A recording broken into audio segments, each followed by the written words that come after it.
What's going on, folks? Can you actually hear me tonight? Hopefully so. I think I understood what the sound problem was last time. Good. Good. I'm trying to find a replay for you. Yeah, this one will do. Anyway, I'm going to play a replay real quick while we're getting things spun up. I've got to get my picker set up. And yeah, I was playing some of the Tehennawin campaign. I actually played ahead just for fun because I wanted to play some Lizardmen. This was a pretty hilarious ambush battle that I had set up as Tehennawin against some like whatever it was, the Skaven that come whenever you're doing the Vortex ritual. This one was pretty good. I do think I get a good Croak killing in at one point, and possibly some Engine of the Gods. I don't remember. This out here is like absolutely ripe for it, but it looks like I'm gonna do it here. So I just wanted you all to see some Croak destruction because it's entertaining.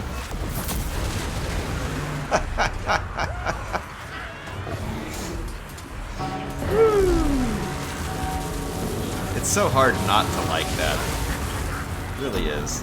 There was another one. Let me see if I can find it. Let me switch over to the game mode. Game. Oh, I think my camera is unplugged. I'll see if I can figure out the camera.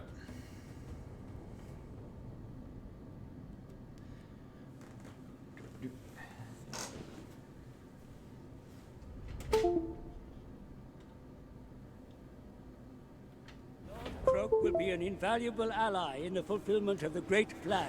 No. Relics are in imminent danger. Well, I think I lost the replay. I'm not sure if I have the replay. No, don't quit the windows. I had a replay. I must not have saved it. It was against the Vessels of Chaos. I got like 300 or 400 kills in one explosion and basically KO'd an entire army of warriors. It was pretty hilarious. But I think I accidentally forgot. Unless the autosave is it. Is it the autosave? It was the Dark Elf Intervention that was pretty annoying. I don't think it's the autosave because I think we looked at that one. Vampire Coast was pretty annoying too. Anyway, let's get everything going. I'm trying to fix my camera, but it's not cooperating. Let's see. Video base output. Let me tinker with the camera here a little bit. I mean, it's not like the camera's gonna make or break this.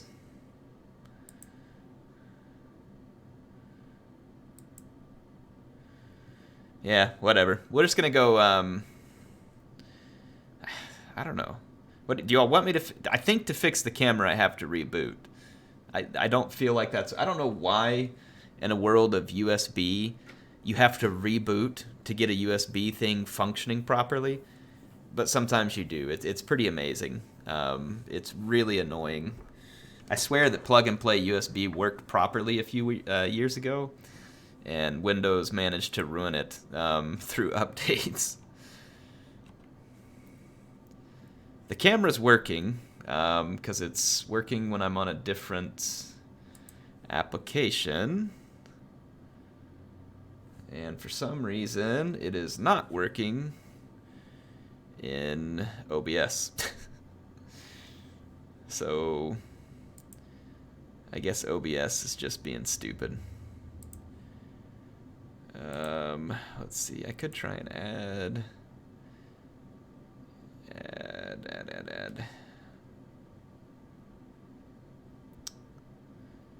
Is it video capture device? Create new webcam. Take two, maybe? Let's see. All right.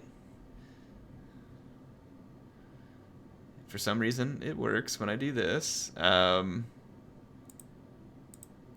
partial. Okay, give me just a second, folks. I gotta set up the chroma key.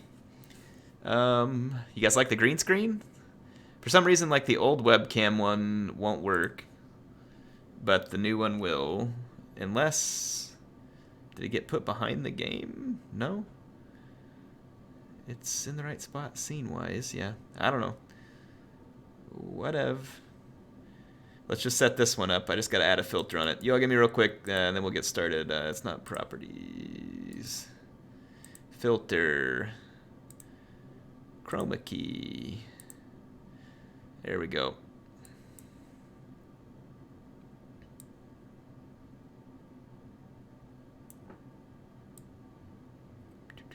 I don't know how big I used to be. Is this where we had it before? Was it like right here, I think? I need to put it where the camera is, where I'm always looking, but I'm always looking left over to my monitor with the chat. Y'all give me just a second. I'm going to set it up. Webcam, take 2. Filter, chroma key. Nope. There we go. All right, that should do. I think we are all set. Anyway, thanks for putting up with me for just a minute while I got that fixed. Kind of bugs me when stuff isn't working right. Welcome, everybody. We have a great community night planned for you tonight. We have, I believe it's at least 9 players. I'm going to go get the list off of Warner's message here. And I'm running just a few minutes behind, but I will be caught up. It's a busy day. I am thoroughly tired and looking forward to a good night of community fun here. Let's see. Get all the player names. Let's get my random picker. Paste. All right, so here's how the rules are going to go tonight. I'm going to pick 2 players from the random picker. These players have already picked a faction and an army and submitted that to Warner, and that is the same faction and army they're going to have to play throughout the night, okay? And the rule is the winner stays. The winner stays. So if you win a match, you stay. If someone wins 3 matches straight, I'm going to give them a prize, and we will talk about that if it happens. I'm not playing tonight because there were a bunch of people who wanted to play, and I want to make sure that we get as many of you on here as possible. Obviously, I will hop in more of them in the future. Let's hit the random picker here. So this picker really likes Regina. She was first last week, and she is first this week, and I assure you it is a random picker on a third-party website. I can't assure you it works properly, but it's on a third-party website. So Regina is up first, and she's going against Gentle Rat. So Regina and Gentle Rat are going to be match 1. I will go set up the match right now, and we'll get things started. So yes, they have to use the army that was picked by them and submitted to Warner. Warner will check it out. We are using the Warhammer Cup rules. There is a Warhammer Cup thread that has been posted in my Discord. If you need to join the Discord, I'm pretty sure they can put a link up for it in the description here in just a minute. The game's going to be called Airs Community. Password is 1. And then I'm going to go check out the map list that I was given last time too. Make room for... Oh crap, I hosted it wrong. Hold on, folks. Hang on. I got to rehost it. Host battle, host a spectator. There we go. I always forget that. Alright, I'm going to go look up a map real quick, and that way the map is somewhat random and not me picking a map that's going to favor someone's build. But I don't know what the builds are, actually. Warner sent me the list, but I haven't gotten a chance to look at it just yet. So I don't know what they are, and I won't be able to make a biased pick at this point. Let's see. We are going to go with Doc Kraz as the first map. So Doc Kraz is the first map. Just waiting on Regina to jump in.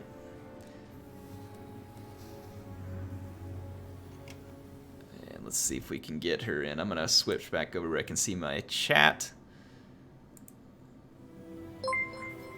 Holy crap. Ungram and Dawn Shield. Dawn Shield, thanks for the 15. He says, good evening, Air. Good luck to everyone who's fighting. Good luck and have fun. Fight fair. Oh, I'm sure we're going to have some good fights. We are going to have some good fights indeed. Ungram, thanks for the 5. Hey, Air, I'll be home in like 15 to 20 minutes. Unplanned grocery trip. Well, we hope you make it home in time to catch some battles. I'm sure you will. Thank you so much for the support, Ungram. Thank you so much, Dawn Shield.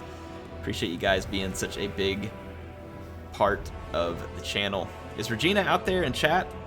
I'm not sure I've seen her yet. Gotta make sure I've seen Warner and Regina. Warner has hit the chat. Let's see if she knows that she is up.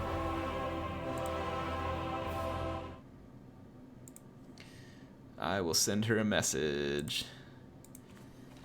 You are up on stream battle if you want.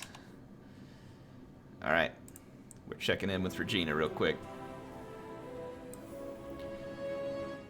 Checking in with Regina. And let's get the YouTube stream back up here.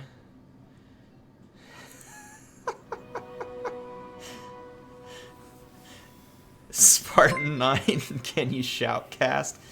Can I shoutcast? Yes, I can shoutcast. Oh my gosh, what a battle we have going tonight. Holy... Okay, no, I really don't want to do that to people all night, but I had to indulge you at least for a moment, Spartan 9. Thank you for the 5. Appreciate the support. What do y'all think? Does everybody want to rip their ears off whenever I do a shoutcast? Can you believe what we have just seen tonight in the battle arena of Total War Warhammer 2? Yeah, I'll see. Alright, we will put Regina in on the next one. Let's see. I think she's finishing another battle. Is Ancalagon? Is Ancalagon? Sorry if I'm saying it wrong. Is he ready? Are you on deck, Ancalagon? Are you ready to go? If you are, let me know. What time zone am I in? I am in US Central, so I am GMT -6. If you're in Europe, then yes, this stream comes late. If you're in the States, it's just at the end of your day. Yeah. Oh, Regina just joined. Ah, never mind. Ancalagon, we'll get you on the next game because it picked you, okay? So you are up on deck. So Ancalagon, if you... and if I'm saying it wrong, I'm sorry. I will say the spelling real quick just so you know who got picked. Ancalagon 623. So Ancalagon, I believe, 623. You are up on deck next after this match. So hold on just a second. Let's see.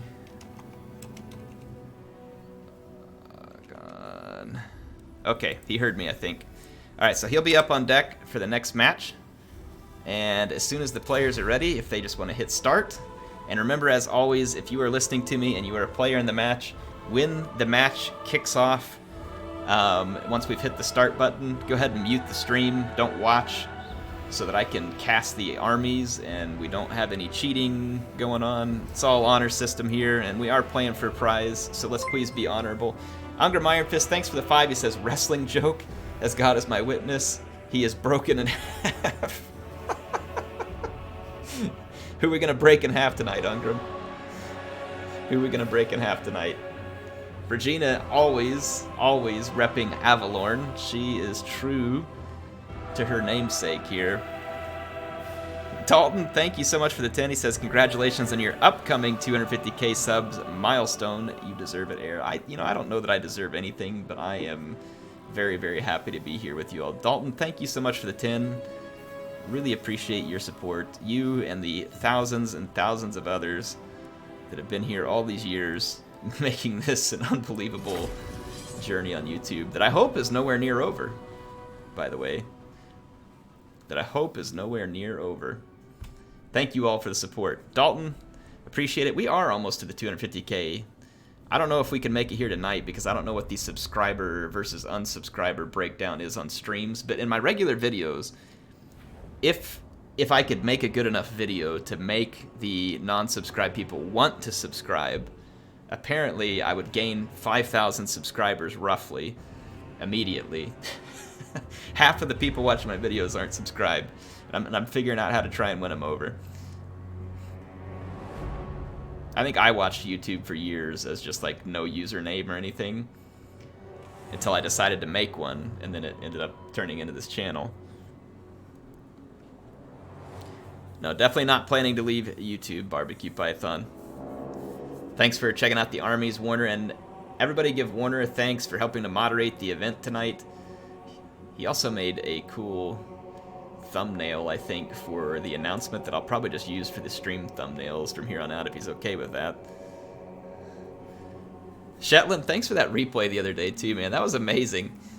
I had no idea. I mean, it totally makes sense when I saw the unit, but I had no idea that the Wardens of Cithral would be such an effective unit versus the Dwarves, because the first and only thing that comes to my mind is that they're so specifically anti-large. But that armor sundering, it makes a heck of a lot of sense versus the Dwarves because their attack is so low. So that was a really fun battle. I appreciate you sending it in. I have never had a whole lot of luck versus Dwarves in an all-melee army. Not with the Wood Elves, at least.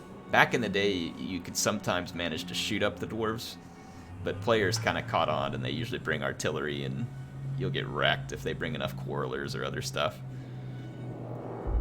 Yeah, the Armor Sundering and Vanguard, definitely both useful.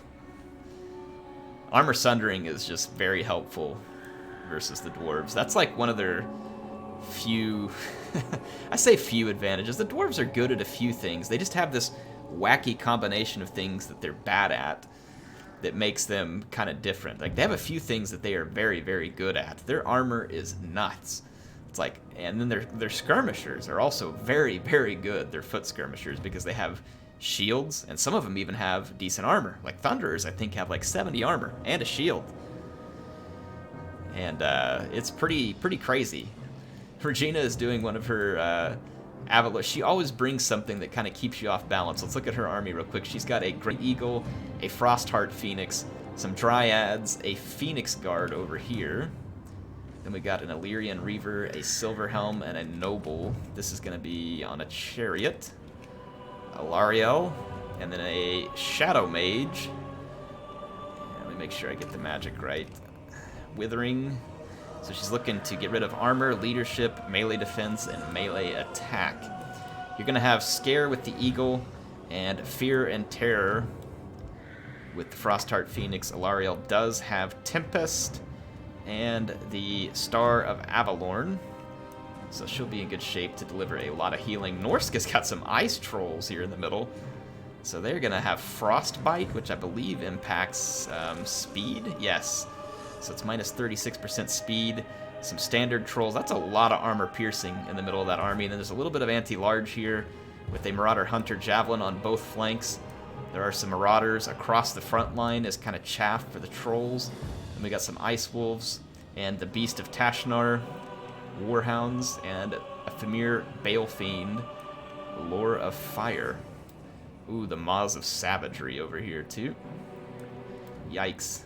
We've got none other than the vomiting Troll King himself, Throg, who no doubt is about to lose his lunch all over the battlefield. Lose his lunch all over the battlefield.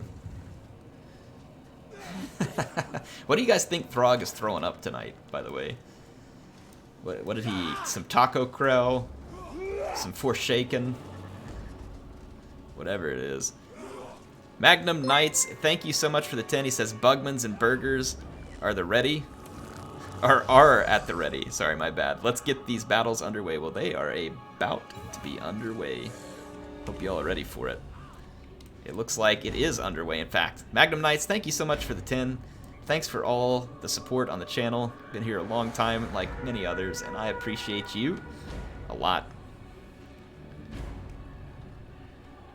Just having a grilled Biggin burger. Alright, let's check it out. Does Throg have the vomit? Throg. I don't know what the vomit ability looks like. Nope, no vomit. Throg will not be vomiting tonight, folks. I hate to disappoint. I got your hopes up.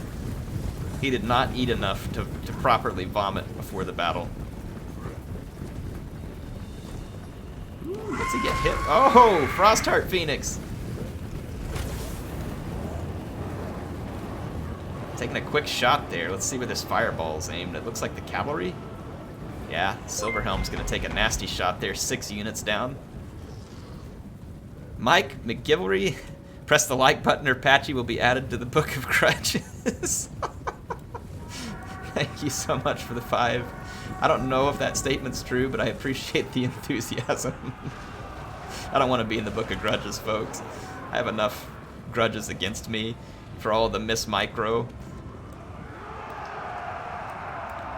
Let's see, we got the Noble on Chariot on this flank. Regina is going to have her work cut out for her here. She does not have much of an infantry line. I don't know if these Phoenix Guard can hold off the amount of infantry they're up against. Having the Treekin will help, but there is a lot of armor-punishing beatdown in these trolls here. And Regina's army is going to require some time and skill if it's going to pull off a victory. Throg has gone in for the Treekin, and he gets hit with the enfeebling foe very quickly there. That's going to be a little bit rough for him. He does heal. Ooh, and the Withering. Yikes, Throg's leadership is pretty low, but holding. Let's see, here comes his reinforcements. So Throg takes a massive nerf right when the fight starts. These White Lions are going to get beaten very quickly, I think. The Dryads are coming in to back them up. I don't know how long Avalorn can hold. We've got the Beast of Tashnar coming through. Looks like they're headed for the Mage and Alariel, and that is definitely not a fight that those two want to be in. Throg is getting torn up pretty badly, and these Phoenix Guard are holding out just fine right now. The Noble has intercepted the Wolf Pack, so to speak, over here. I'm going to speed up my scroll speed a little bit. Some nice rear charge here, and the Trolls and Marauders collapse on one flank. So using that fear. Ooh, back here, though, these Hounds all over the Noble. And the Maws of Savagery not far behind. They may want to try and get rid of these Phoenix Guard as quick as they can. A Phoenix Guard is a big danger to the Norskins. They are going to want to get rid of that. If the Bale Fiend has something that can help do it, that might be one way, because magic damage does more. Phoenix Guard now outflanked and taking a pretty considerable amount of damage now. They started off slow, but there comes that Star of Avalorn, keeping those 66 units in pretty solid health, I'm sure. And it looks like, yeah, Throg and the rest of the infantry are like, no thanks. We've had our fill. So the Shadow Mage and Alariel in a bit of trouble here, caught by the Maws of Savagery. The Maws are taking a fair bit of damage here. And there's some Spearmen, but there's a lot of Trolls in there. Alariel's going to have to be particularly careful. Throg is right now caught by an Eagle and a Frostheart Phoenix. He does have some Trolls and infantry in to help support. White Lions are out. The Illyrian Reavers are wavering. Balefiend is hanging out back here. He really needs to probably get over and fight the Phoenix Guard with this magic attack. That could be a good place for him in the battlefield. The Maws of Savagery about half health. Where's that going? It's going after the cavalry again, so Norska wants the cavalry off the field. The amount of damage these Phoenix Guard can cause if they aren't taken care of with some magic, though, is going to be tremendous. Alariel is holding out very, very well in this fight right now. Actually kind of blown away. I guess it's because of the support of the Spearmen near here. Throg is managing to withstand the onslaught of the Frostheart Phoenix, and the Frostheart Phoenix is going to need to get out of that fight.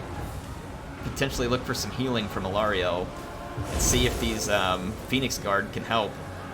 The Treekin are coming back. They might be able to shut up these Hunters. If they can get the Hunters, that would help a lot, because the Eagle is struggling right now. The second unit, the Maws of Savagery, headed over. You do have the Phoenix Guard there, which is good against anything in this blob right now. Anything and everything. Frostheart Phoenix holding. Phoenix Guard pushing in. Some Trolls terrified. The Unbreakable must have come just a hair too late.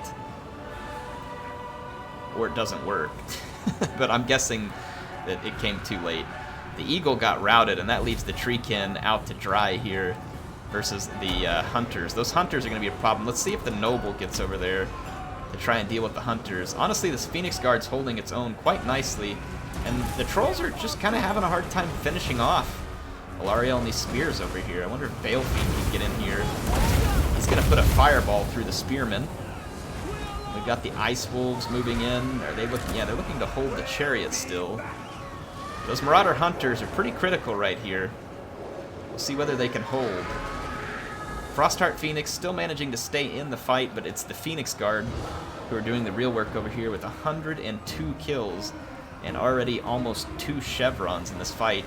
Alariel will need to keep them alive if this is going to have a chance to go to the end. I've been meaning to look at that Bale Fiend, by the way. Yeah, like a flaming head, or I think, doesn't the Cascading Fire Cloak imbue no, it doesn't imbue magic damage, my bad, I was thinking of something else. They need magic damage versus the Phoenix Guard.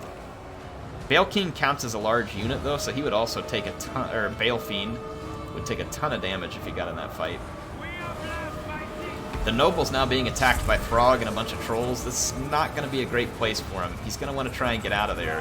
However, the Ice Wolves may have impacted his speed. Nope. I don't see a Frostbite effect on him. There's quite a bit of healing that can be done for the Phoenix Guard, depending on the unit model count. I think that... Take a look here. It's hovering there because they're taking a lot of damage right now from some of these different units. Oh, actually, the Phoenix Guard, I think, moved outside the heal. Yep, that's what it is. They've moved outside the heal. So it's unfortunate their unit banner is here, but a lot of their unit isn't, and I think it was preventing them from taking some of the healing. Yeah, it looks like that may have been the case. Regina, her Alariel over here has lost the support of the Spearmen. This is going to be potentially turning into a rough fight on this side. Though the Phoenix Guard's still holding. Still holding. But how much more punishment can they take? There are still more trolls and the Beast of Tashnar. And these Marauder Hunters with Javelins now free to do a lot of damage to a Frostheart Phoenix. Let's see.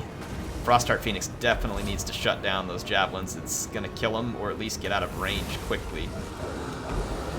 Oof, yeah, they're doing tremendous damage. Wonder if they can get... I was almost wondering if that Frostheart Phoenix could get over here and see if it can cause some terror, because Alariel is about to drop. I think we got a very valiant fight out of these Phoenix Guard, almost 2 chevrons. Yeah, there goes the leadership for Avalorn. The power bar is swinging heavily against Avalorn at the moment, and it's going to cause a mass rout. So, tough fight there, a good one. I think considering the size of her army, Regina put on a pretty darn good show there in using those Phoenix Guard to good effect for a long time.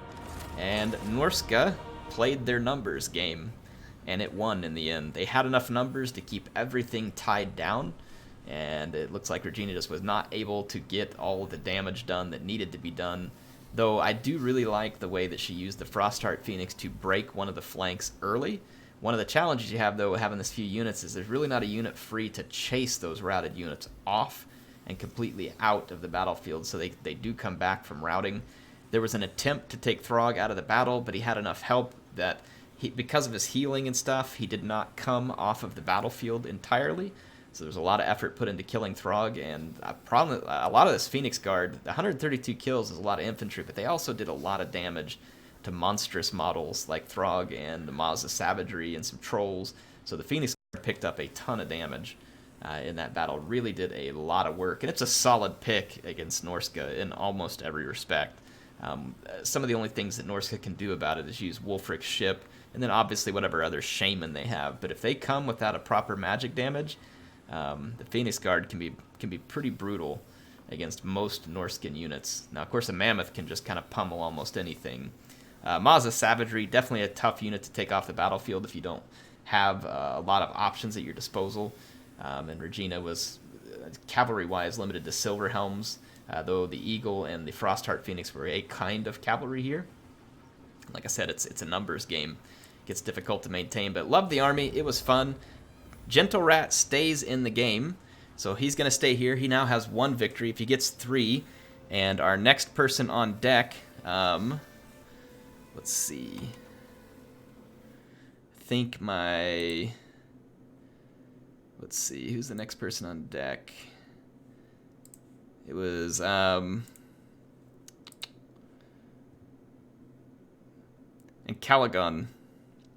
And Caligon 623, you are next on deck. And Gentle Rat is going to hold his position. So, Caligon, you are up. And Gentle Rat stays in. And then I'm going to go ahead and tell the next person who's on deck so that they will be ready at the end of the next battle. So, and Caligon 63 is on deck for this battle. And right now I'm going to go pick the person who is on deck for the next battle so they can be prepared when the time comes. It is going to be Dov Plays. So Dov Plays gets the next battle after Caligon and Gentle Rat duke it out here. So that is going to be the next one. And let me go over here to the message, and we are going to go with Iron Sand Desert as the map. Iron Sand Desert. And remember, the army you pick and the faction you pick is what you get. It's what you get for the night. So whoever comes up against him will know what he has at that point, but their army has already been picked. This is not counter-picking. If they have a counter, then they're just lucky. So that's the way it works here. That's the way it works tonight. I like the competitive element of seeing people kind of picking and knowing how to counter-pick. My community nights aren't meant to disregard that. I think this is more of just helping the process be faster. We get the battle started and we can get going. We don't have to spend a lot of time picking or counter-picking. It definitely has a place in competitive play. However, I kind of like this random thing. Plus, it forces you to experiment with potential all-arounders or just to test your ability in less than stellar situations. Less than stellar situation. It is an irony of a map for both of these factions. You're correct, Spartan 9. For Gentle Rat as the Norskins and Caligon as the Wood Elves, this is definitely not the ideal map for their faction. A hot, sandy desert.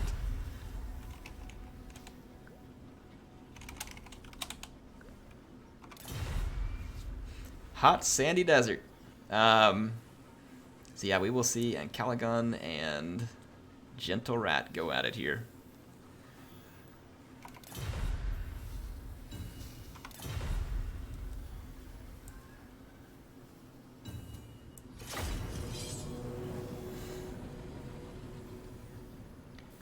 Yeah, we picked the players tonight. I'm planning on doing the community stream every Tuesday that I'm here.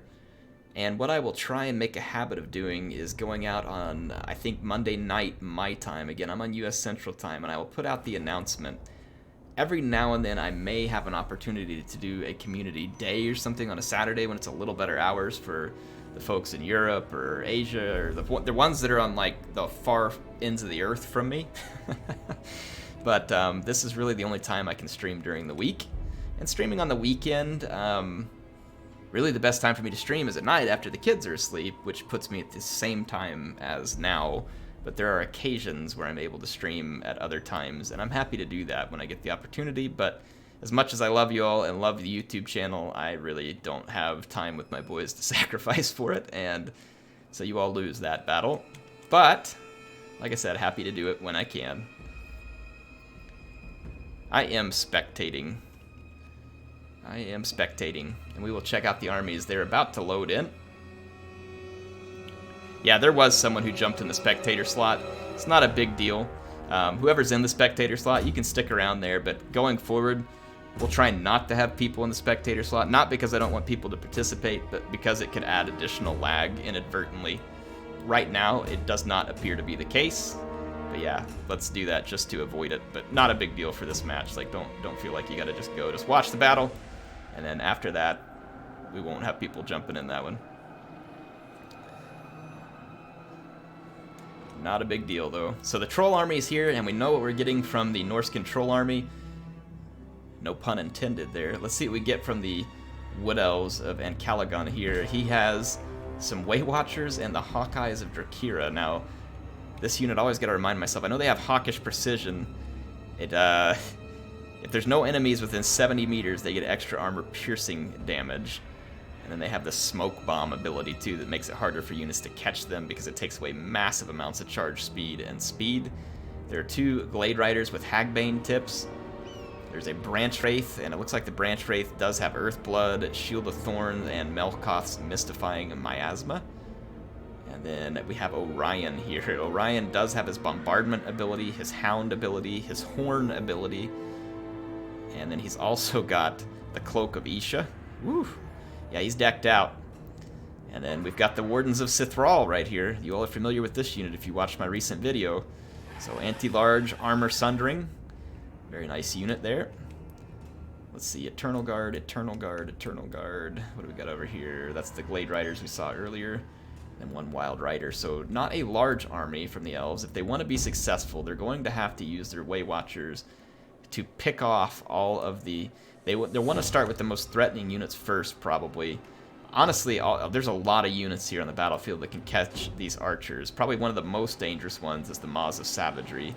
But the Beast of Tashnar and the Norscan Ice Wolves are both very capable of getting a hold of those Way Watchers as well at high speed. And then the next tier threat would be from the Trolls, because they are also probably fast enough to catch those Way Watchers. So a lot of units that the Elves are going to have to take off the battlefield now. The Hagbane-tipped Glade Riders can certainly help to slow a unit down and keep it. And then remember, you got the Smoke Bomb on the Hawkeyes of Drakira if it can be used to good effect. 5%, thank you so much for the 10. He says, hey Air, just wanted to say how great it is to see where you are now with your channel, about to hit 250k subs, whereas you were at 90 when I first started watching. All your content is great. Thank you so much, 5%. Thank you so much for the support. Appreciate the 10, and thank you for being here for all these years. I honestly sometimes can't believe how far the channel's come. One of my original goals when I started the channel was to get 100 views on a video. I thought that would be the most amazing thing ever if I got 100 views on a video. Yes, I was lucky, and I have well surpassed that objective. Thank you very much, 5%. He says, I wish you nothing but success, and I've never played a Total War before seeing you now. I have 800 hours in Warhammer 2, just bought Rome 2 for Sigmar. Have fun with Rome 2, man. There's a lot of good factions on there. Thanks for the 15 in total. Really appreciate it, 5% for the years of loyalty on the channel. I think you'll like Rome 2. Holy crap, these Norscan Ice Trolls are getting owned. They're getting wrecked right now. Oh, these javelins in range. The Hagbane tips, they need to get out of there real fast. They need to get out of there real fast. The Norska is pushing aggressively. Oh, and the javelins back here get a critical kill on the Glade Riders. This is not looking good for the Wood Elves at the moment. And look at this, shooting the gaps. Now the Hawkeyes of Drakira in some major trouble. There is a Glade Rider, or a Wild Rider back here. These trolls are not liking the beating being dished out. Up here, the Wardens of Sithral take a charge. We'll see how well they can hold in this fight. Oh, the Branch Wraith. That's going to be rough, too. Look at the Maws of Savagery here. Getting into the Wild Riders. Not a fight that the Wild Riders want to be in, but the Hawkeye is very close by, and a Way Watcher now being wrecked by Hounds is looking very unfortunate for the Wood Elves right here. It started off pretty good for him with a couple of volleys. The loss of those Glade Riders is going to be very, very tough to overcome. Very tough to overcome. Not to say it can't be done. We have seen big comebacks, and Orion is a very tough nugget to crack in this game. And he does anti-large damage, and there's a lot of large things on the map, so we'll see. He just gets tougher as he fights. See if the Hawkeyes of Drakira use their smoke bomb ability if necessary. They're still alive. They have a lot of ammo. The other Way Watcher got completely KO'd, and their killers are looking for more meat.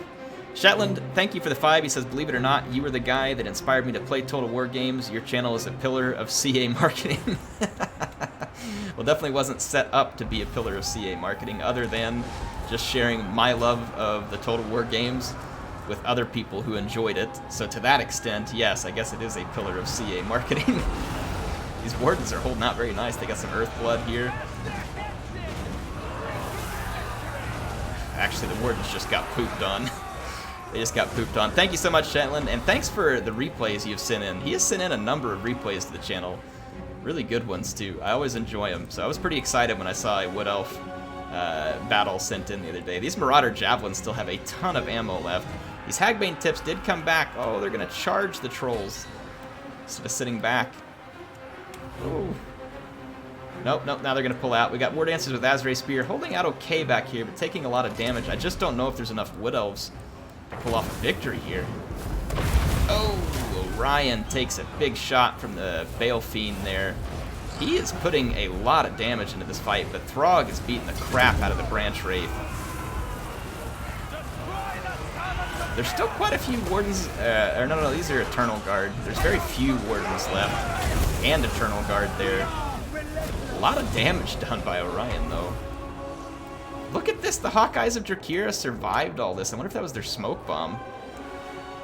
They're probably going to get taken out by... No, they're starting to beat the Beast of Tashnar. I'm impressed. That unit has done some incredible work. Orion is considered a large target, and these Marauder Hunter with Javelins are going to be a nightmare for him here in just a minute. He has held up extraordinarily well in a very overwhelming fight. But those Javelins, I'm pretty sure that's going to be Ripperoni. I'm blown away by how well those Hawkeyes held up. They did get a smoke bomb off there, too. There's not a lot of units coming back for the Wood Elves, and there goes the leadership. It is going to be a mass rout. So Gentle Rat is game 2 victory here. He is a game away. If he can take down Dovplays, he will be the first to claim a prize on Community Night. So he will be the first to gain a prize, but I imagine that Dovplays also wants that prize and will be looking to start his streak. So we will see if anybody can claim the prize tonight. You got to get a 3-game win streak to claim it. See Orion, look at him fighting to death. He gets really tough when his health goes low. He gets real tough. See how long it took him to go down when it looked like he was basically already dead? He is impressively strong when it gets there. I missed a new channel sponsor earlier, Barbecue Python. I apologize. I did not mean to miss you. Thank you for sponsoring the channel. I appreciate you being a part of the Discord, seeing you on there a bunch, and participating in these game nights as well. Python, thanks for being a part of the community here. We appreciate you. Thanks for jumping in. Crap, I accidentally skipped past the screen without thinking I clicked there. But I think that the key there was the early route of the Hagbane tips. The Glade Riders with the Hagbane tips was a big loss for the Wood Elves. I almost feel like those units should have been held back and used in conjunction with like an Azray Spear and Wild Rider, and then keep both of your expensive archers close to those units. The Hagbane tips slow down and damage anything coming in. Those units finish them off along with the Way Watchers, and then in that case, the Wardens of Sithral and Orion hold out long enough for you to deal with those fast-moving units to where you can start picking off other trolls. I do think it's possible that Caligon might have been able to subdue this Norscan army with what he had, but losing those Hagbane tips early was a big loss and made it more difficult for him in the end. Pretty impressed that the Hawkeyes of Drakira survived for as long as they did. That was pretty awesome. So, Caligon, thank you for joining in and playing an awesome battle. And let's let Dovplays hop in here.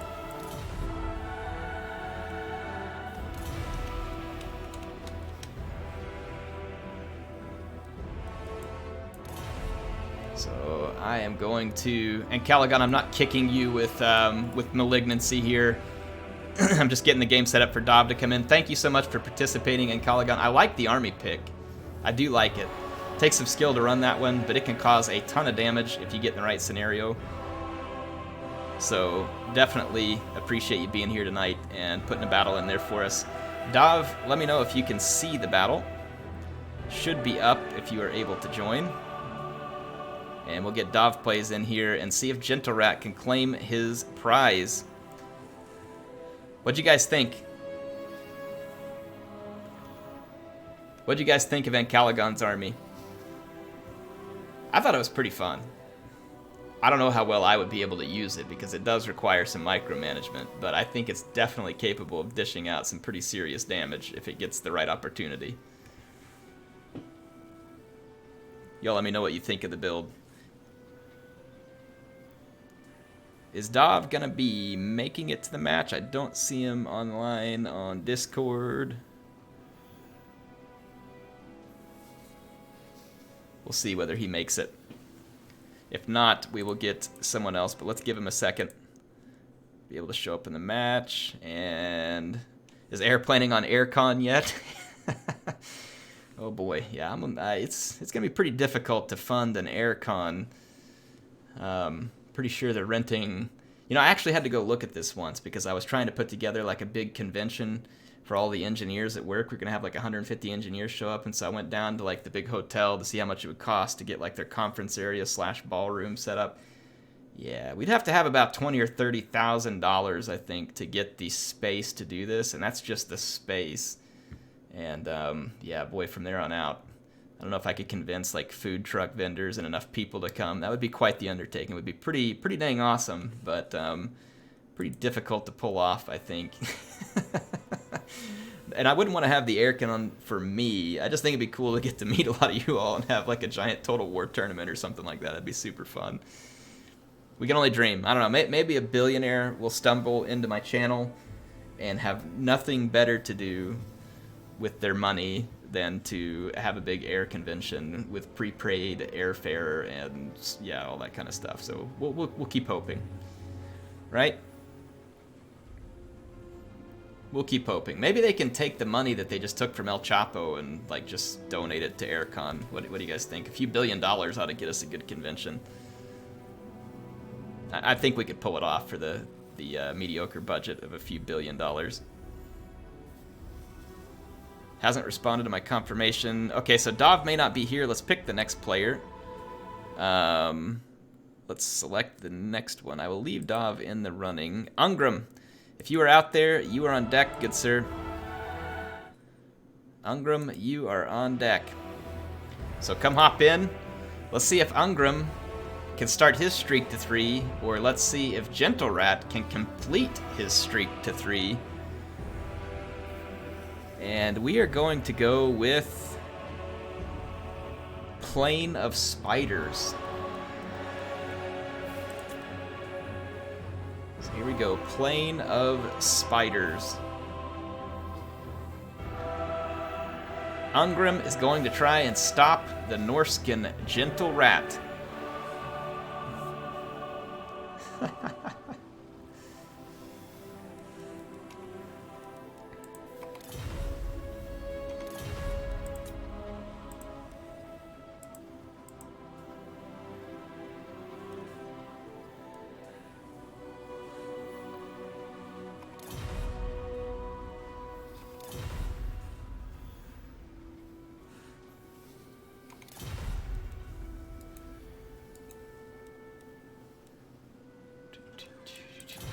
All right, waiting on Ungram to jump in. Let's see. I'm just trying to make sure that they haven't messaged to say that they can't see the game or something. And then as for the next person, so after Ungram, who we know will be able to join. So the next person to get ready needs to be Dawn Shield. So Dawn Shield, you get ready to be there after the match with Ungram. And let's see here, Brassity, Ragnar. What happens if no one wins 3? Well, we still get to play a lot of fun battles, and when someone does win 3, then they get the prize. So that's what we are waiting for.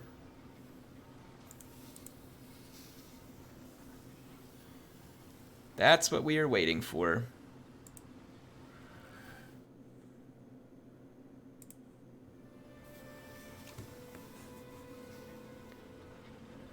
Cox crapped out? Maybe. You guys just hit refresh. It could be YouTube. My bitrate's fine. So Dawn Shield, you are on deck for the next match. So be ready. If you are on deck, go ahead and get your game running and be ready to join. And we'll try and get as many of these battles in as possible.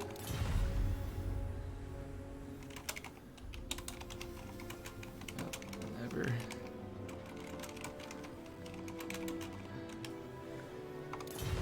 All right. Warner, of course, checking out the armies, and, you know, kind of secretly repping his love of handguns there by defaulting to the Empire. Ragnar says he can sign up last minute if we need to. I don't know if we will get through all the players we have. It depends on whether they have shown up. If a few people want to have an army picked, and I would say sit on it, be ready, like get a screenshot of it. If we do get through everybody and it looks like we're going to need more players, I'll let you all submit it to Warner. You probably don't need to send it now, though, because I don't think we'll get through what we have. But if you want to be prepared in case we do, or in case people don't show, you can be prepared. And then, of course, we will do this every week that I am available. And I will jump in and play some next week, too. But I wanted tonight to give you all as much time as possible, so that's why I am not playing tonight. Not to mention I'm not going to give myself a prize.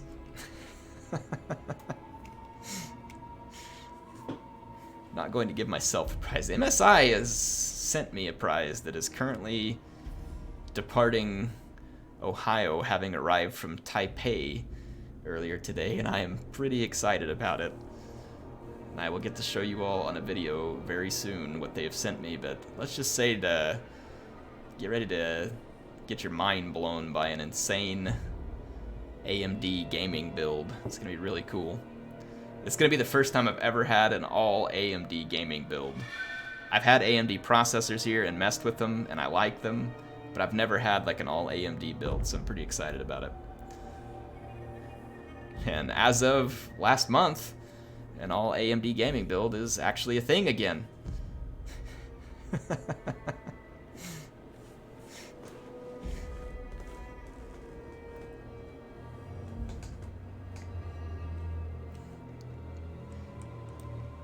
Yeah, anyway, I've got a prize coming, and I'm pretty dang excited about it.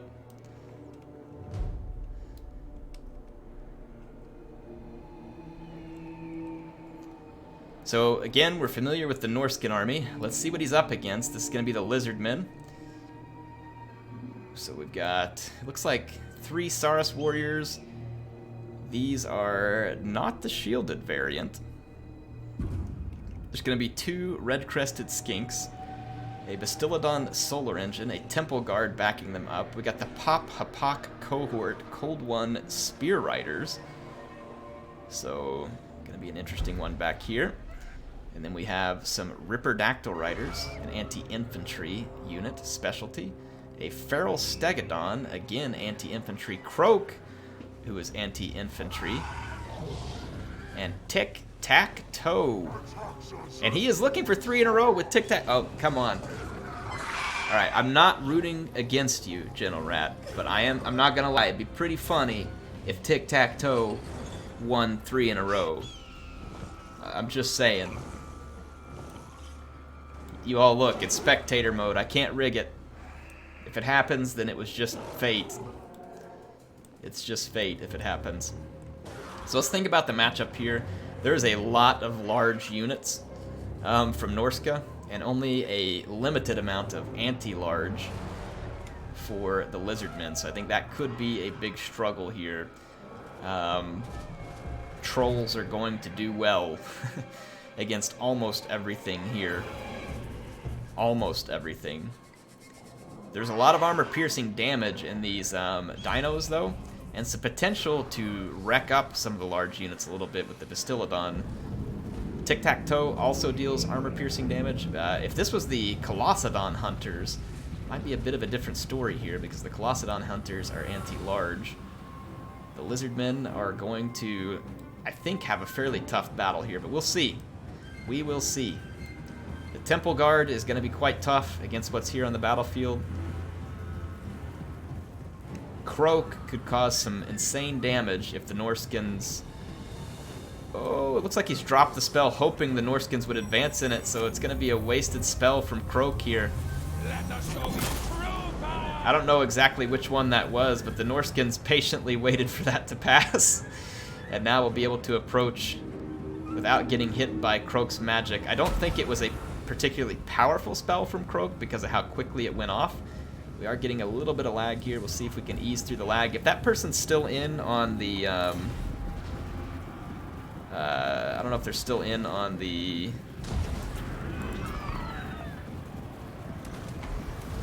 Oh, I think we had a... Did we have a drop? I think we had a drop, didn't we?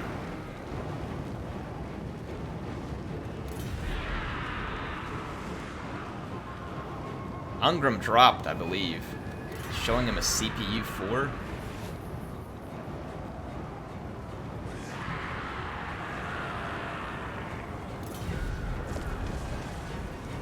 So Boxstoner's out. I can't tell if Ungram dropped.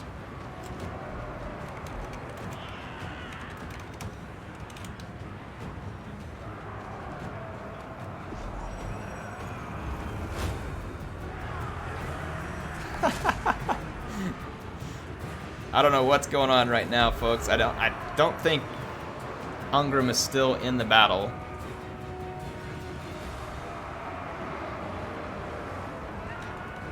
Looks like a drop. There's a lot of lag, and I'm not getting any responses. But of course, if Ungram is here, he could be fighting. But the way that these spells keep dropping over here, like, I don't think that's Ungram. Like, the spells keep getting cast where there's no Norskins.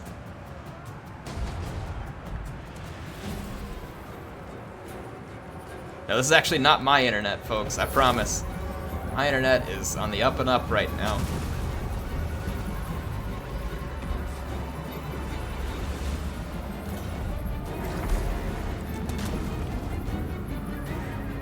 I think Ungram's computer may have rebooted or crashed or something.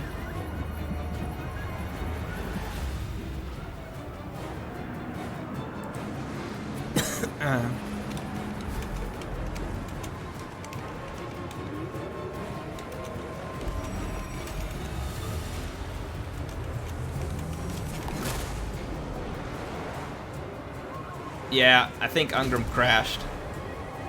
Because I'm not seeing any, like it calls him CPU 4 in here. Is he? He's not responding.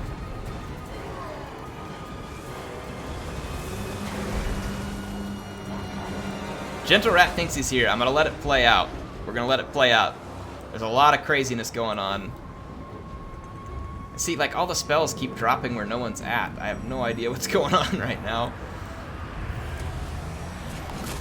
It definitely feels like... I don't know what's going on. Let's just watch it. It says CPU 4 on my screen, but maybe it's just some kind of bug. And it started lagging, it then said CPU 4 after it showed him in the game earlier. See, if I go look at the chat, it's got him listed, but now it's calling it CPU 4. That's why I'm saying it looks weird to me. Norska is definitely gonna take this home, it looks like. I say definitely. The power bar is relatively in the center, but I think this one falls to Norska.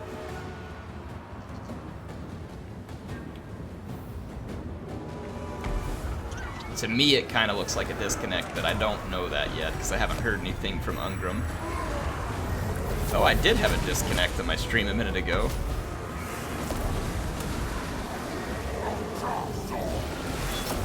Look at Croak.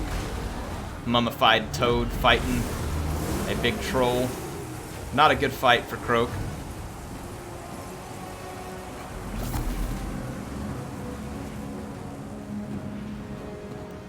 Getting some more lag spikes here. My internet did lag earlier. It is not mine right now, but it looks like mine dropped a couple of thousand frames earlier, so Cox must have done one of its traditional bitrate spikes and then drops because they can't hold a steady bitrate. Yeah, Norska is on a steady path to slaughter here.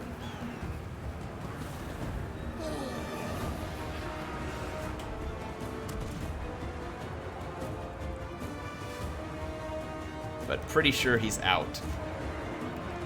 See what happens.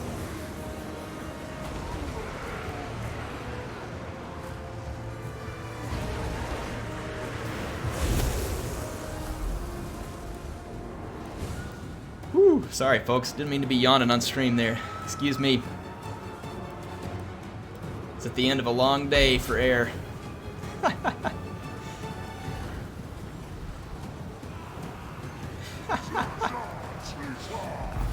Oh man, that poor Stegodon's getting wrecked by javelins right now. It's happy javelin day for the Stegodon. Fire dolls coming out of the Bale Fiend. He's going for Steggy.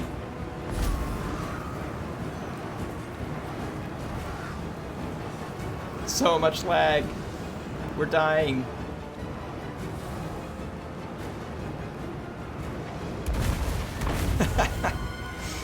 You know, this is just part of live streaming right here. Gotta take what you can get here. Here comes Bale Fiend trying to finish off the Temple Guard with a little fire. I don't think Frog likes that fire, but it shouldn't hurt him too much. Shouldn't hurt him too much. I'm more than happy to give that prize to Gentle Rat if Ungram was indeed in that fight. If he wasn't, then I apologize, Gentle Rat, but you got to take down another human. So we got to find out whether Ungram was indeed in the fight. Otherwise, this is going to be a solid victory for Norska. It was really strange because I was showing a CPU player in the match after we had hit a bunch of lag, but at the same time, we are not, like, it showed Ungram online still so we don't really know which one it is. But GG's for Gentle Rat. He has won this one. And I tell you what we will do. You know, he's in the game. Ungram's here. That is so weird. Showed you as CPU 4 in game. GG, guys. So that is a legit 3-string victory for Gentle Rat, who puts down Ungram's Lizardmen build. Ungram, we love you, man. Thanks for being here tonight. It was a strange battle from my end because it looked like that someone had crashed, but no offense obviously meant to Ungram. It looked like he had crashed because of the way that the lag was going on and other stuff there. So anyway, yeah. All right, so Gentle Rat, I will get you a prize afterwards. I'm going to be handing him a nice Steam wallet code, so if there's any games coming up that he wants to get, or DLC, or whatever it is, he can hang on to that for himself. So he's going to pick himself up a Steam wallet code, and if anybody else gets 3 victories straight tonight, they can earn the same thing. They can earn the same thing. So Gentle Rat, make sure you get with me afterwards. Okay. Nope. You stay. Oh, all right. Gentle Rat wants other people to jump in. That'll be fine. So we'll let 2 new players in. Gentle Rat, if we don't have enough players, we'll hop you back in. But yes, you have won the prize.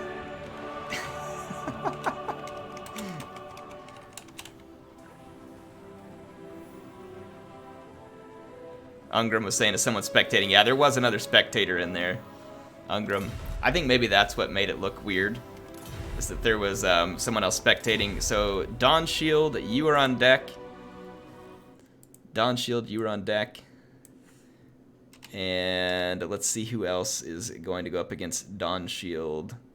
So, his opponent will be Random Nix.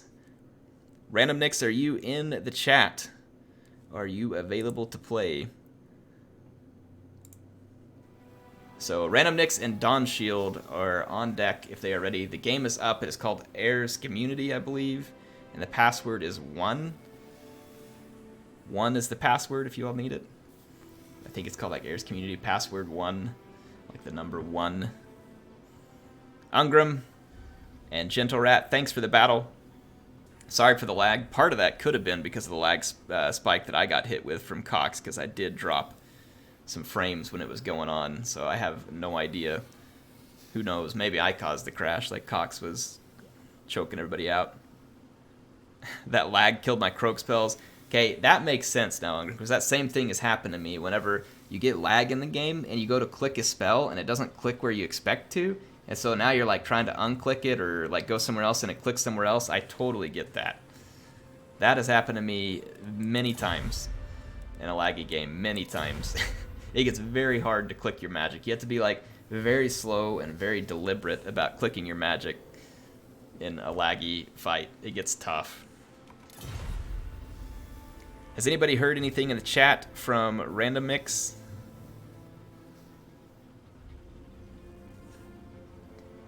I have not. Oh, there he is. He's in. He's in. So Random Mix can switch sides. Welcome. Swap. Yep, there he's over. All right. You all can ready up whenever you are set.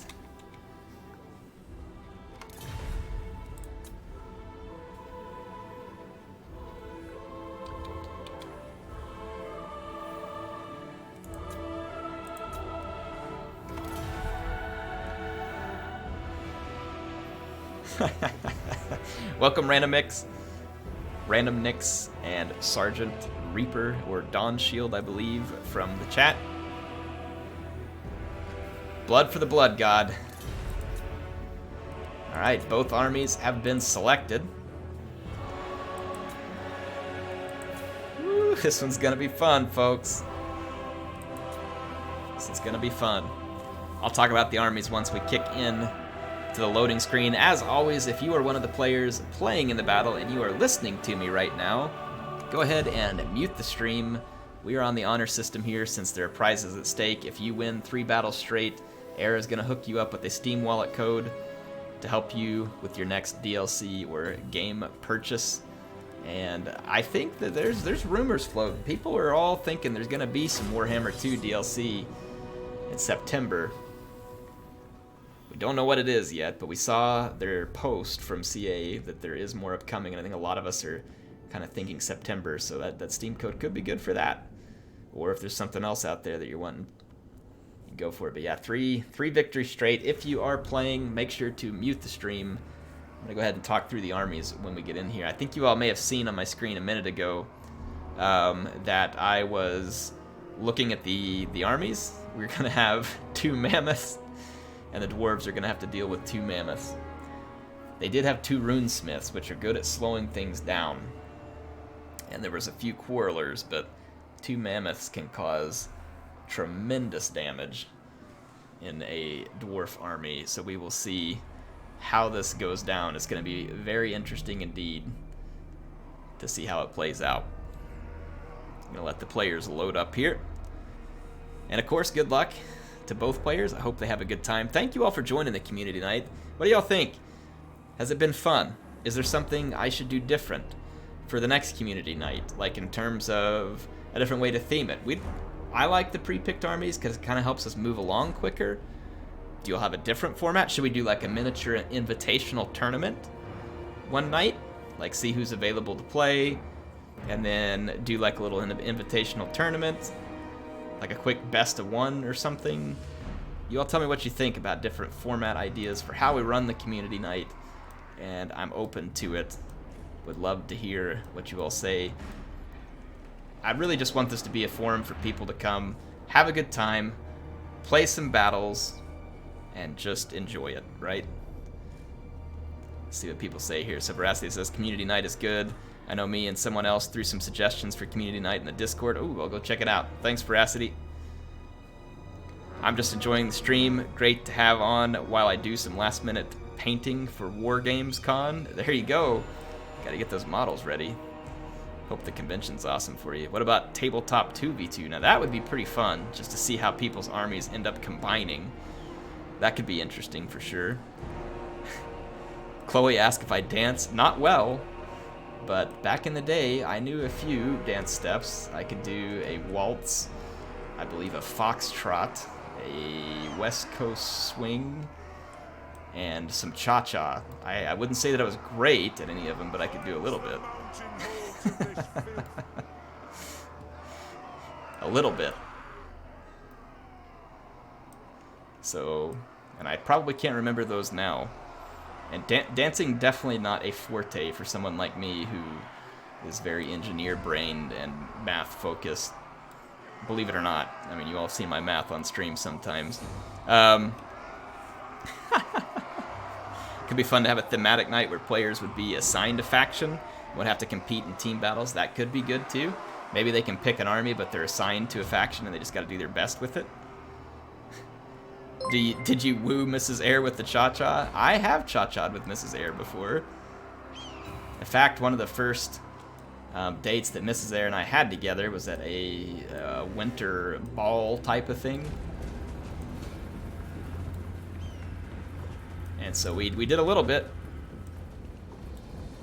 Alright, let's check out the Norscan army here. It's going to be Marauders up front. We do have the Icehorn Marauders here from Random Nicks. We've got 2 Feral Mammoths, 2 Marauder Hunters with Javelins for the anti-large. There's a Shaman Sorcerer, Lore of Death, and it looks like there's going to be a Spirit Leech and Fate of Buna. The Dwarf Artillery has opened up on the Icehorn Marauders. We have Throg out front, Maws of Savagery in the forest, and then 2 Marauder Horsemasters in the back. The Dwarf Army up front has a couple of miners with blasting charges. We got some warriors here, Warriors of Dragonfire Pass. We've got Hammers, Ungrim Iron Fist, 3 units of Quarrelers. There's going to be, I believe, 3 units of Slayers in total, as well as a Grudge Thrower. The Grudge Thrower not going to be doing damage to Mammoths as it needs to. There's a very compact formation for the Dwarf here, and that is really going to favor the Mammoths. And if those Mammoths aren't quickly dealt with here, they're going to cause tremendous damage to the Dwarves. Being in a relatively compact formation can be devastating because the Mammoths will group up all your units, get them blobbed in, and start to cause a ton of damage.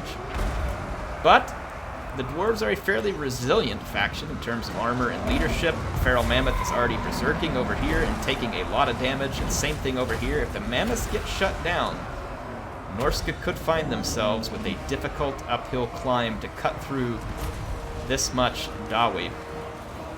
The Maws of Savagery are into the Quarrelers, and now the Marauder Horsemasters into the Grudge Thrower. Probably good that he picked the Marauder Horsemasters, otherwise most of those light cavalry units really can't even do much against the Quarrelers. Throg is getting trucked by Ungrim with his Red Ruin and Deadly Onslaught. 774 weapon damage, and Throg wants no more of that and gets out. Plus there were hammers there. So right now the Dwarves are laying down a pretty significant beating on Norska's front line. The Hammerers have gone ahead and pushed out and are now going for the Shaman Sorcerer, but they're getting peppered by Javelins. Not a great place for them as they don't have a shield. But Throg wants another piece of Ungrim.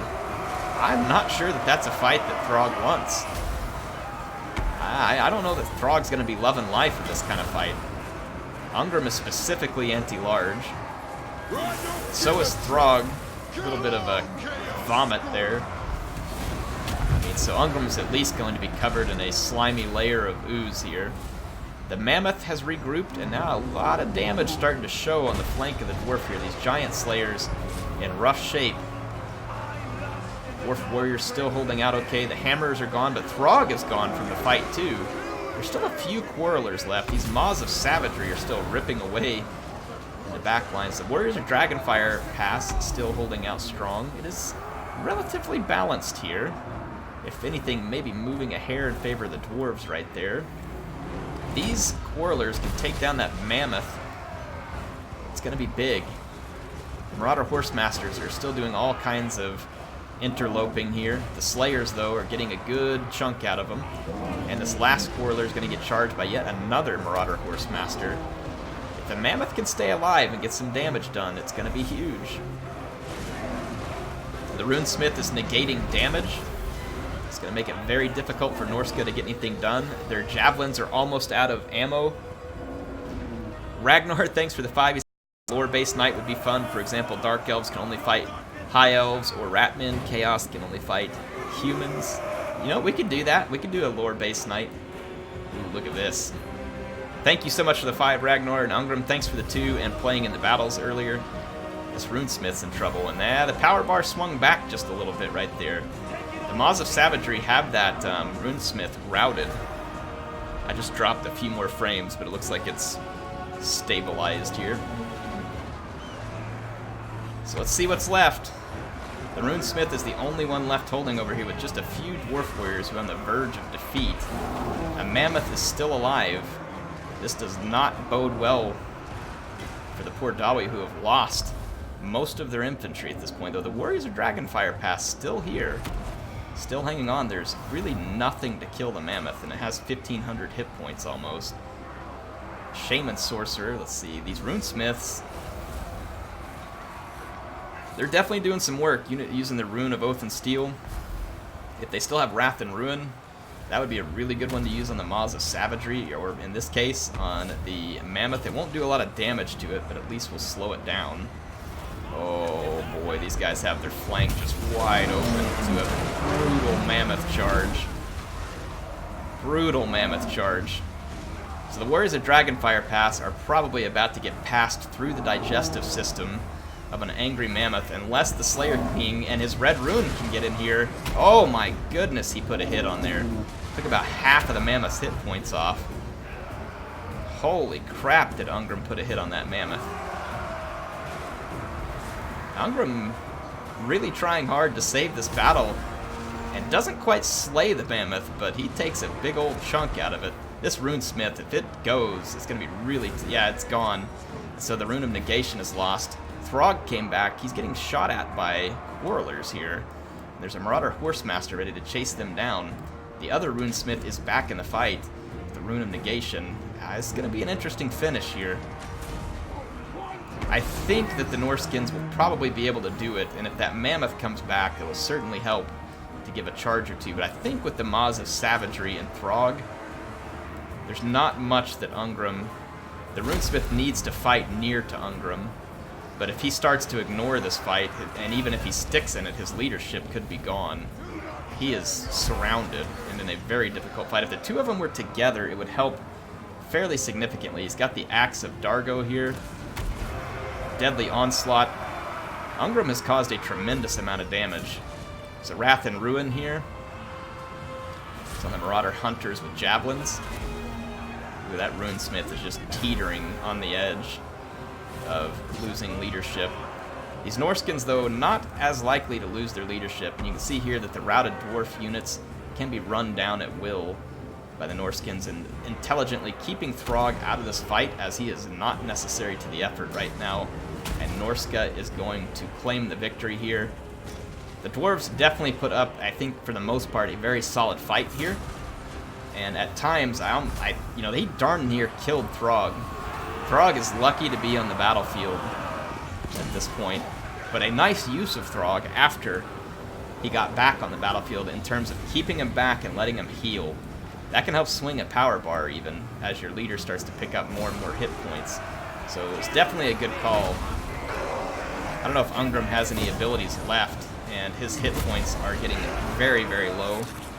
He really doesn't have a prayer of fighting this one out. Boy, he's putting in some hits, though. He's gotten in several hits on Throg. Done a little bit of damage, but nothing too crazy. And that's going to be the end of Ungram Iron Fist. GG to the dwarves. Random Nix, nice fight, man. Nice fight. I think I have time. Well, I want to do... as long as Random Nix is on this streak, we'll keep going, okay? So we'll go to the next battle.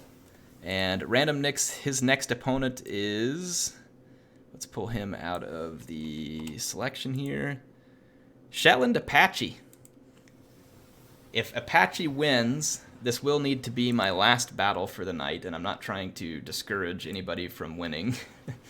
But yeah, for the sake of time, I do need to get off of here if someone loses their shot at a 3-game streak here. And then Apache, if you do win, we will have you start off if you want and you're available the next time in one of these, or whenever you jump into the next one, we will credit you 1 win to start with. So if Shetland wins, he can carry that win into the next event when he is able to play. And if Random Nix wins, we will go ahead and have a third battle to see if he gets a chance at it tonight. Okay? That's how we'll handle that situation.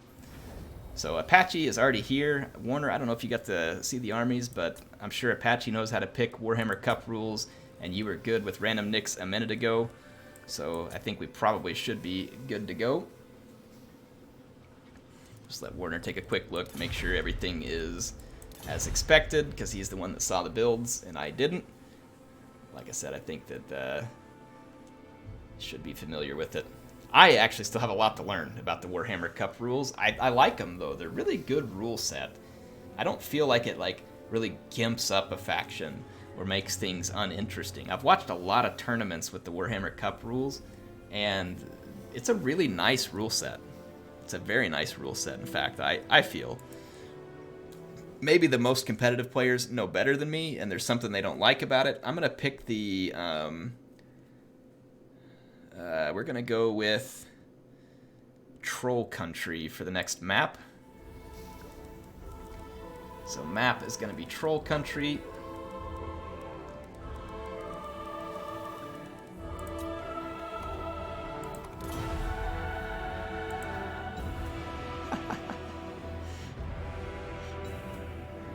Alright, good luck, have fun. Here we go, Apache and Random Nicks.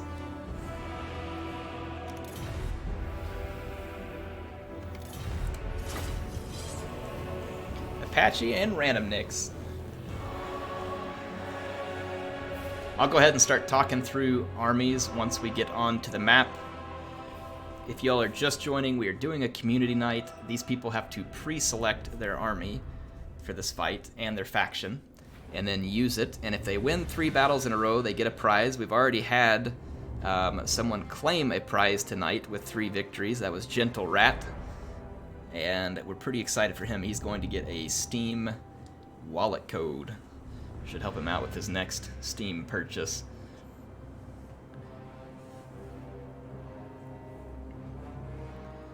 Alright, so let's check out the Empire Army. We're familiar with the Norscan Army at this point. The Empire Army is a couple of Reichsguard and a couple of Knights of the Blazing Sun. Whew, that is, oh my goodness. That is 4 Reichsguard and 2 Knights of the Blazing Sun. Heavy cavalry. We might want to get some Rohirrim in the chat. Everybody in the chat ready the Rohirrim, because Volkmar's Rohirrim is here, and we do have Volkmar on his quote-unquote pimp wagon, or the Altar of Sigmar as it's more properly known. He is unbreakable, he heals magical attacks and anti-infantry. There are a few state troops on the battlefield, 3 spearmen, and a couple of swordsmen back here with a bright wizard rocking the, is it Burning Head or Flaming Head? I think it's Burning Head.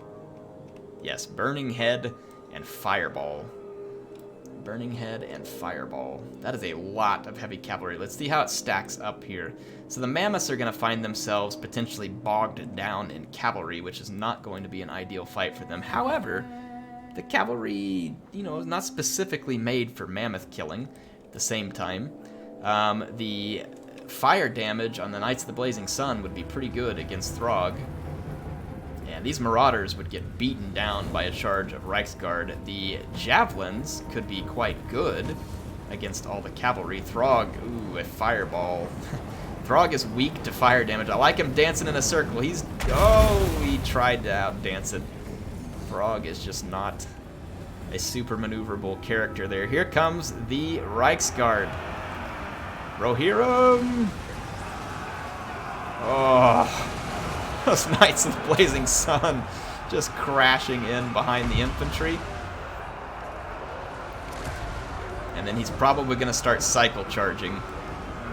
Looks like 1 unit of Reichsguard trying to get through. We're going to have a Burning Head back here. No, this is going to... Ooh, that's the Banishment. So the Banishment, and it's kind of chasing that Hunter unit a little bit. Pushes it back nicely. Oh, Volkmar getting wrecked right now by Throg and the Maws of Savagery. And here comes the Knights of the Blazing Sun trying to get to his rescue. I don't know if he can get out of there. Volkmar is in bad shape right now. He needs to get out of that fight in a big hurry. There he goes. He might have a chance to heal. Those Javelins, though, are going to be able to put down a pretty punishing volley there. Okay, Volkmar's going to head over here and help out with some of these units. Knights of the Blazing Sun got some work done, but the fate of Buna now taking its toll on one of the Knights of the Blazing Sun. And this Mammoth over here is getting some work done. Both Mammoths in pretty good health, and Volkmar is about to buy the farm. He does. He bought Sigmar's farm. This is putting the fight in Norska's favor pretty strongly, but we'll see whether or not it can be pulled back. The heavy cavalry has taken a beating at the hands of the Mammoth and Throg and his maws of savagery. We'll see whether or not it is possible to pull it back. Like I said, there's still a fair bit of heavy cavalry, but as it gets held, for instance, by infantry and then charged by the Mammoth would actually be fairly effective because of the armor-piercing damage they can cause. A lot of javelins around, too, which is going to be very tough for the heavy cavalry to deal with. And you can see that the Marauder Hunters just doing their thing. Norska has dominated tonight. We've had the Troll army of Gentle Rat, and now Throg's Mammoth Corps. So Norska has been putting on quite the show tonight. And one of the difficulties of this type of gameplay is that you have no idea what you're coming up against. No idea. You just got to pick an army and do your best with it. And whatever you come up against is what you get. And so it can make things very, very challenging. And in this case, despite the amount of heavy cavalry, it's challenging because none of that cavalry was anti-large in particular. And so you have to deal with two Mammoths, the Maws of Savagery, and Throg. Very difficult to do, I think, in this particular case. Very difficult to do. Yeah, you never underestimate a Mammoth, Barbecue Python. They may be anti-infantry, but Mammoths have tremendous splash damage, and it's a lot of damage that they cause. And remember that a huge amount of that damage is armor-piercing. See that 370 armor-piercing? So they pretty much ignore the armor on that cavalry, whereas the cavalry doesn't deal any specific anti-large bonus to the Mammoth, and so it gets very difficult for them to really kill the Mammoths. If they get a really good charge over and over again, maybe. Yeah, and then the HP as well, yes. They have a ton of hit points. So GG to Shetland. The Mammoths are a lot more flexible units than people give them credit for. Obviously, their big downside is the fact that they can go berserk, and they're a huge missile target. Whether it's cannons or guns or crossbows or arrows, whatever it is, they're a huge missile target. But with 9,000 hit points, and they hit like a bus, they can do a lot of damage. You get them into the right scenario, and they're armor-piercing damage, which means in a pinch, they're good versus large units, unless that unit is specifically good at killing the Mammoth. Like a what do you call it? A Necrosphinx or Demigryph Knights with halberds or something like that. But they'll still cause damage to those units, especially the War Mammoths that have a little more armor. Carnosaur is another good example of one that would be quite good against a Mammoth. Krokgar on Grimlock or, stuff like that, right? Those kind of things would be good against the Mammoths. Missiles are really good against the Mammoth if you can keep the separation between you and the Mammoth in order to get it done. Shetland, great game. Good try. That was going to be tough, I think, with his army composition, though I like that army composition because if you catch your opponent with that army composition and they do not have enough mobility, you are going to absolutely punish them.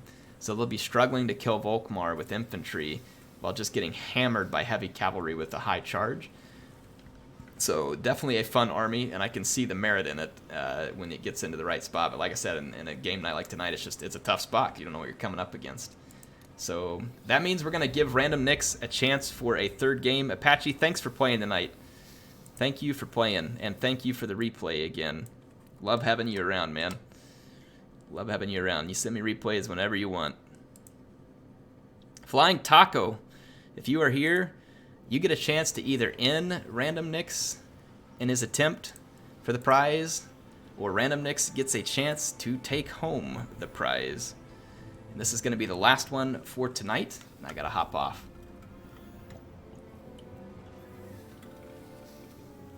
Get me some Bugman's Ale here. My voice is going to go out. Shetland says I played this game too much. Nah, you can't play this game too much.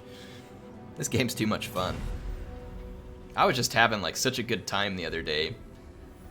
Like playing that Tehenoan campaign. It was so much fun.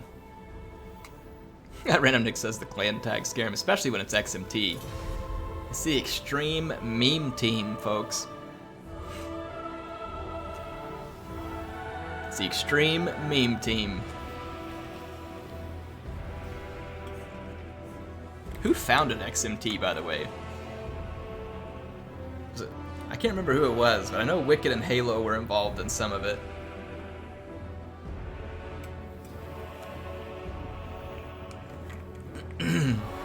Pipes? Okay, Pipes started it. I love the name, by the way.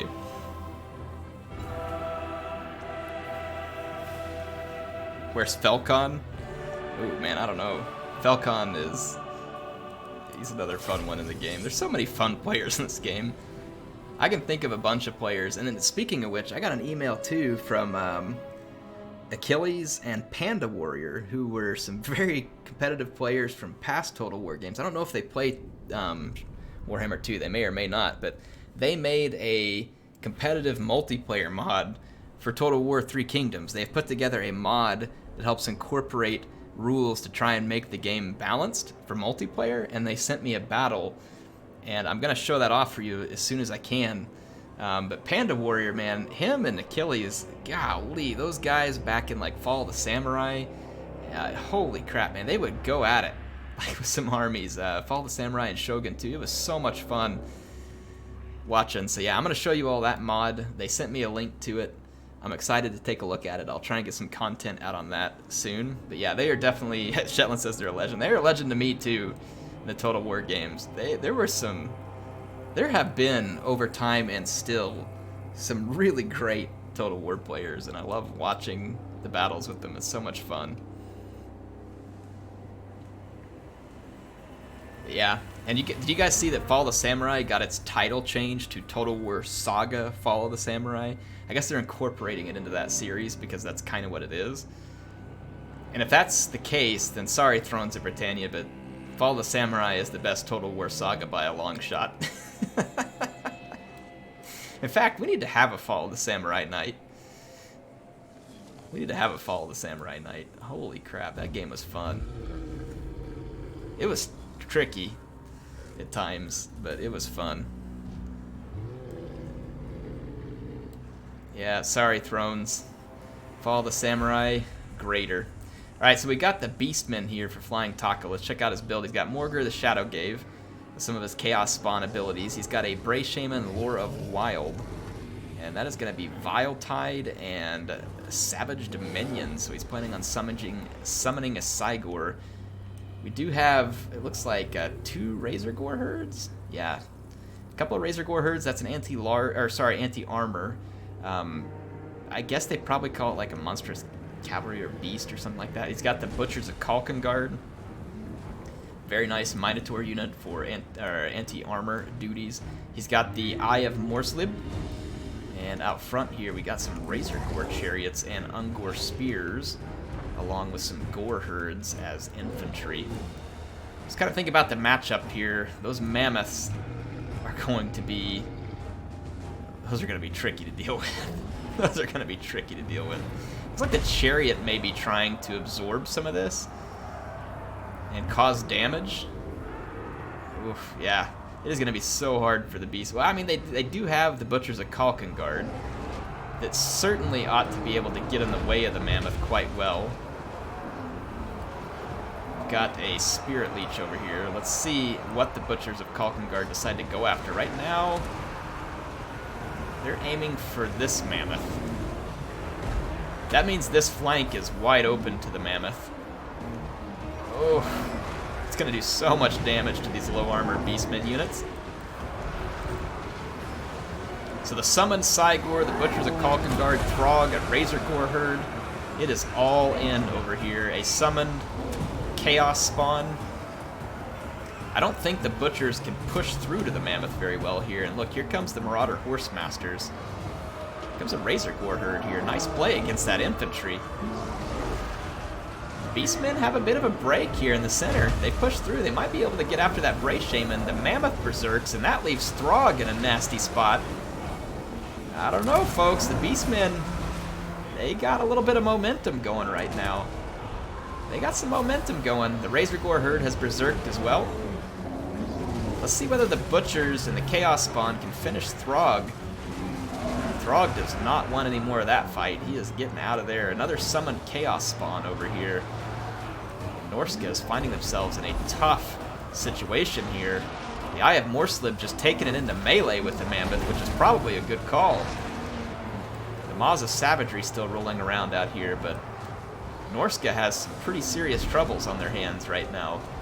Their Mammoths have been neutralized.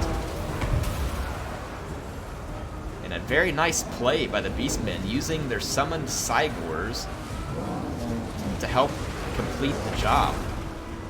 The Mammoth routes, and it's being chased by a Razorgore herd, so it should be dealt with.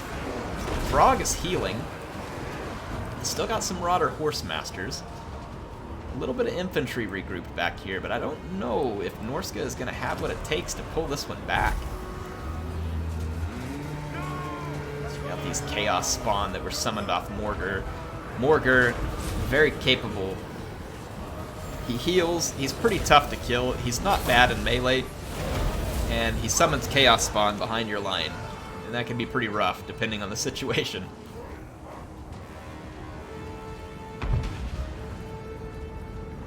The Razorgore herd are determined to get rid of that Mammoth, and I don't blame them.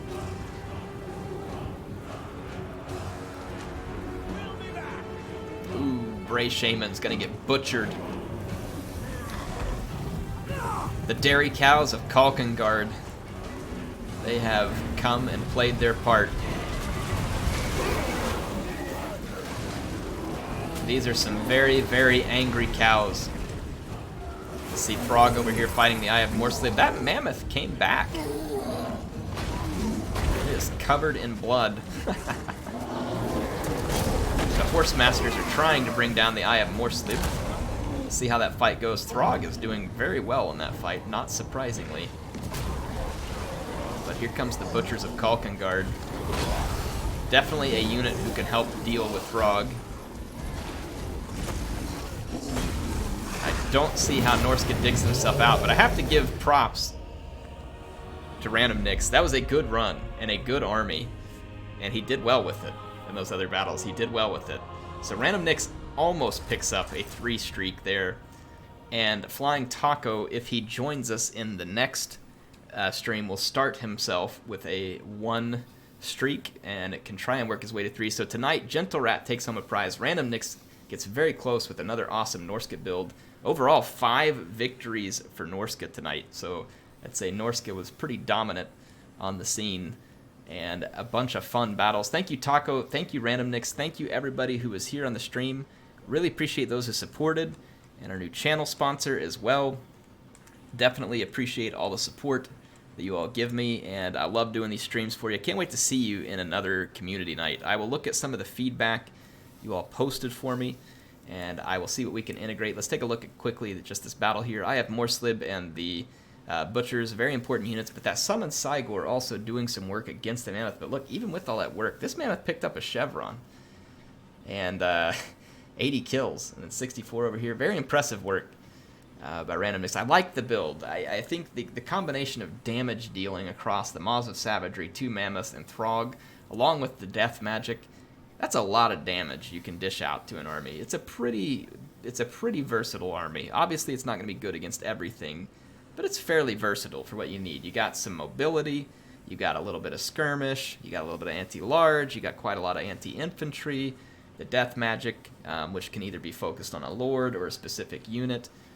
I think it's a pretty nice build overall by Random Nix, and I like the Beastmen build here from Flying Taco.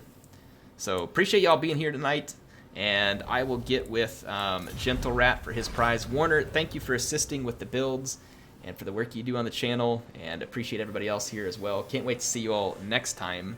Heir of Carthage signing off stream, and I will see you all in the next community night, and we'll see what game it is. Probably Total War Warhammer 2, but you know, we're open. We can play more. See you then.